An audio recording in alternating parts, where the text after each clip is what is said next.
지난 몇 년간 미국과 중국은 무역과 기술, 안보를 둘러싸고 치열한 갈등을 이어왔습니다. 반도체와 히토류에서 시작된 이 갈등은 이제 점차 자본시장으로 그 전선을 넓히고 있습니다. 과거에는 미국의 수출 통제나 중국의 기술 굴기 같은 제조업 중심의 이야기였다면 이제는 미국 내 투자 자금이 중국 기업으로 흘러가는 것 자체가 정치적 논쟁이 되고 있습니다. 최근 미국 의회는 알리바바, 바이두, 징동닷컴과 같은 중국의 대표적인 대형 기업들을 미국 증시에서 퇴출시켜야 한다는 강경한 요구를 SEC에 전달했습니다. 단순한 규제 차원이 아닌 국가안보 위협 요소로 판단해 상장 폐지 조치를 취하라는 것입니다. 특히 이들은 해당 기업들이 중국 공산당의 전략에 연계되어 있으며 미국 자본이 결과적으로 중국군의 현대화와 감시 시스템에 동원되고 있다고 주장했습니다. 이는 그동안 월가의 돈이 중국을 키우고 있다는 우려가 의회 차원에서 제도적 조치로 구체화되고 있는 첫 사례로 평가할 수 있습니다. 무역과 기술을 넘어 금융과 자본시장까지 갈등이 확장되고 있는 상황에서 이번 상장 폐지 요구는 미중 경제 전쟁의 새로운 전환점이 될 가능성이 있습니다. 2025년 5월 미국 하원의 중국특별위원회 위원장인 존 뮬레나르와 상원노령위원회 위원장 릭 스콧은 공동으로 미국 증권거래위원회에 공식 서한을 전달했습니다. 이들은 알리바바를 포함한 25개 이상의 중국 기업들을 미국 증시에서 상장 폐지할 것을 강력히 요구했습니다. 그들의 주장은 분명했습니다. 이들 중국 기업들은 겉으로는 민간 기업의 외형을 하고 있으나 실제로는 중국 공산당의 통제를 받으며 중국의 전략적 목표를 수행하고 있다는 것입니다. 특히 이들은 중국 정부의 군민융합 정책을 핵심 근거로 삼고 있습니다. 해당 정책은 중국 내 모든 민간 기업들이 필요시 인민의 방공과 기술 데이터를 공유하도록 강제하는 법적 구조로 결국 미국의 기술과 자본이 중국군의 현대화에 사용될 수 있다는 우려를 낳고 있습니다. 의회는 이러한 구조 속에서 중국 기업들이 미국의 회계 기준이나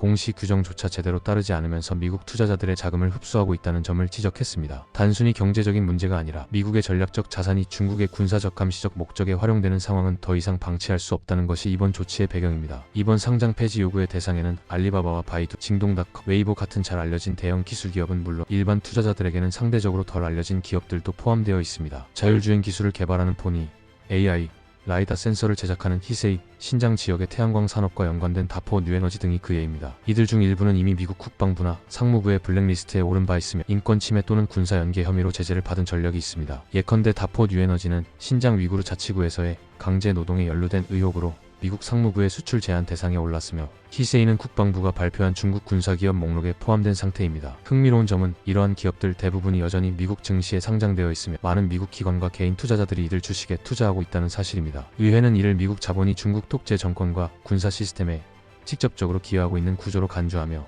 조속한 조치가 필요하다고 주장하고 있습니다. 미국 의회가 이번 조치의 근거로 제시한 것은 2020년에 제정된 외국회사책임법입니다. 이 법은 외국 기업이 미국 회계감독위원회의 감사를 거부하거나 공시 의무를 회피할 경우 미국 증시에서의 상장을 제한하거나 폐지할 수 있도록 규정하고 있습니다. 중국 기업들은 자국법상 정부나 당국이 국가안보를 이유로 기업의 회계 자료를 외부에 제공하지 못하도록 제한하고 있기 때문에 구조적으로 미국의 규제를 충족시키기 어렵습니다. 이는 결국 미국 투자자 보호라는 측면에서도 심각한 결함으로 지적되어 왔습니다. 의회는 이번에 지목한 중국 기업들이 단지 회계가 불투명한 수준을 넘어서 중국의 군사 및 감시 시스템과 구조적으로 통합되어 있다고 강조합니다. 단순한 공시 문제를 넘어 전략적 리스크로 규정하고 SEC가 즉각적으로 상장 폐지 조치에 착수해야 한다고 압박하고 있습니다. 이번 상장 폐지 요구는 단지 투자자 보호나 회계 투명성의 문제를 넘어 자본의 흐름을 둘러싼 안보 전략으로까지 확장되고 있습니다. 이는 미국 정치권 내부에서 광범위한 공감대를 형성하고 있는 핵심 이슈이기도 합니다. 의회를 이끄는 공화당 의원들은 물론이고 민주당 내 일부 인사들까지도 미국의 자본이 중국의 군사력과 감시 체제를 강화하는 데 쓰이고 있다는 주장에 동의하는 기류가 확산되고 있습니다. 특히 중국의 군민융합 정책과 위구르 인권 탄압 문제는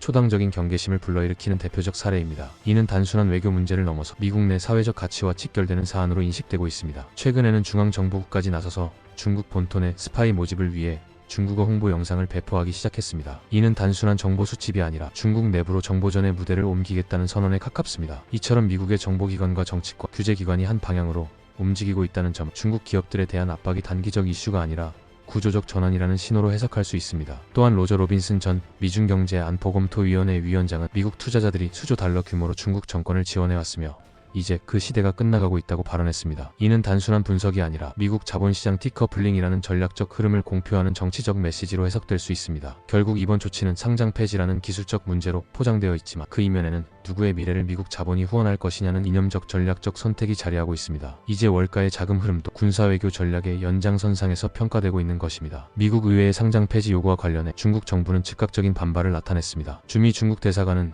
공식 성명을 통해 미국이 국가안보라는 개념을 지나치게 확대해 중국 기업을 탄압하고 있다고 비판했습니다. 특히 국가 권력기구를 동원해 자국법을 국제적으로 관철하려는 것은 전형적인 롱암 주권이라고 지적하며 이번 조치를 경제 전쟁을 위한 정치 무기화로 규정했습니다. 중국 측은 이번 조치가 세계 경제의 분열을 초래할 수 있으며 글로벌 공급망과 금융시장의 안정성에 위협이 된다는 점을 강조합니다. 류펑이 대변인은 무역과 기술 문제를 정치화하고 이를 무기화하는 행위는 글로벌 기업 환경 전체를 위협할 수 있다고 경고했습니다. 그러나 중국의 반응 이면에는 일종의 위기의식과 방어적 태도가 엿보입니다. 실제로 최근 몇 년간 중국 정부는 미국발 규제에 대비해 해외 상장 대체 루트를 모색해왔으며 일부 기업은 홍콩으로 2차 상장을 추진하거나 심천상하이 증시로의 전환을 준비하고 있기도 합니다. 또한 중국 내부에서는 미국 시장에 대한 의존도를 줄이고 자국 내 자본시장을 키워야 한다는 전략 전환이 가속화되고 있습니다. 시진핑 정부는 이미 내순환 경제라는 구호 아래 외부 자본과 기술에 대한 의존을 줄이는 방향으로 산업 전략을 조정해왔으며 이번 사태는 그 방향성을 더욱 강화하는 계기가 될 수 있습니다. 한편 중국 정부는 아직까지 상장 폐지 대상 기업들에 대한 개별 반응은 자제하고 있으며 기업들 또한 미국 시장과의 갈등을 직접적으로 언급하기보다는 시장 기준에 따르겠다는 중립적 입장을 유지하고 있습니다. 이는 미국 내 정책 변화가 현실화되지 않은 상황에서 섣불리 긴장을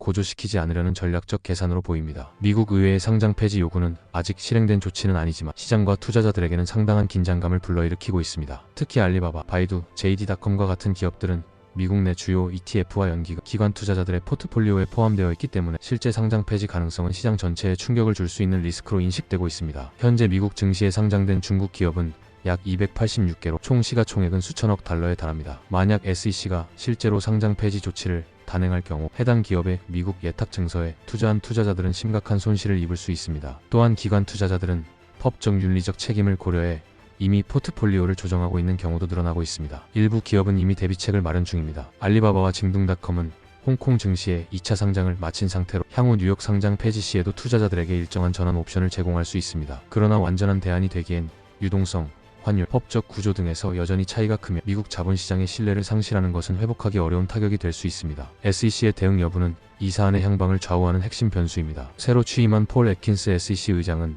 아직 중국 기업에 대해 뚜렷한 조치를 밝히지 않았지만 그의 전임자 게리 갠슬러가 중국에 대해 매우 강경한 태도를 보여온 만큼 유사한 기조가 이어질 가능성도 배제할 수 없습니다. 앞으로의 시나리오는 대략 세 가지로 나눌 수 있습니다. 1. 부분적 조사 및 주의 조치. SEC가 일부 기업에 대해 조사 착수 혹은 경고 수준의 조치로 국면을 관리하려는 경우 시장 충격은 제한적일 수 있습니다. 2. 실질적 상장 폐지 절차 착수 정치 압력이 가중될 경우 HFCAA에 따라 등록 취소나 거래 정지 명령이 현실화될 수 있습니다. 이 경우 글로벌 자산 시장의 구조 조정이 불가피해집니다. 3. 중국 기업의 자발적 철수. 기업들이 미국의 규제를 피하기 위해 미국 증시를 떠나고 홍콩이나 본토 시장으로 회귀할 가능성도 존재합니다. 그러나 이 경우 미국 투자자들은 갑작스러운 유동성 문제에 직면할 수 있습니다. 이러한 변화는 단순히 몇 개 기업의 운명에 그치지 않습니다. 월가와 중국 기업의 공생 관계 자체가 흔들리고 있으며 이는 글로벌 자본시장의 재편이라는 더 큰 흐름의 일부로 볼 수 있습니다. 특히 미중 갈등이 심화되면서 금융철의 장막이라는 말까지 등장하고 있는 상황에서 이번 사안은 그 서막이 될 수 있습니다. 이번 미국 의회의 상장 폐지 요구는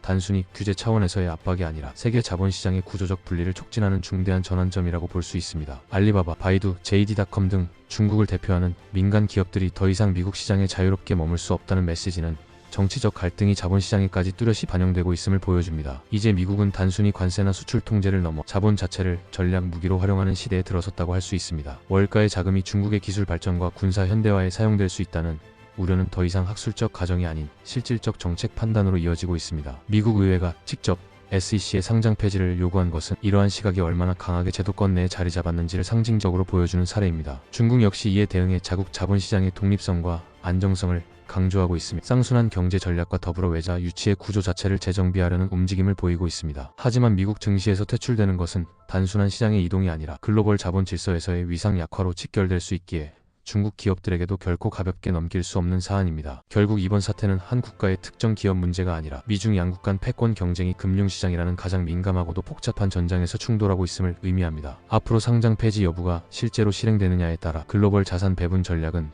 크게 바뀔 수 있으며 투자자들은 이 거대한 흐름 속에서 리스크를 최소화하고 생존 전략을 다시 짜야 하는 시점에 도달했습니다. 한 시대를 이끌던 차이나 드림은 미국 자본시장 안에서 급격히 입지를 잃어가고 있으며 그 빈자리는 또 다른 지정학적 계산과 전략적 투자 판단으로 채워질 것입니다. 디커플링은 이제 선택이 아닌 현실로 다가오고 있습니다. 영상을 시청해주셔서 감사합니다. 구독과 좋아요 부탁드립니다.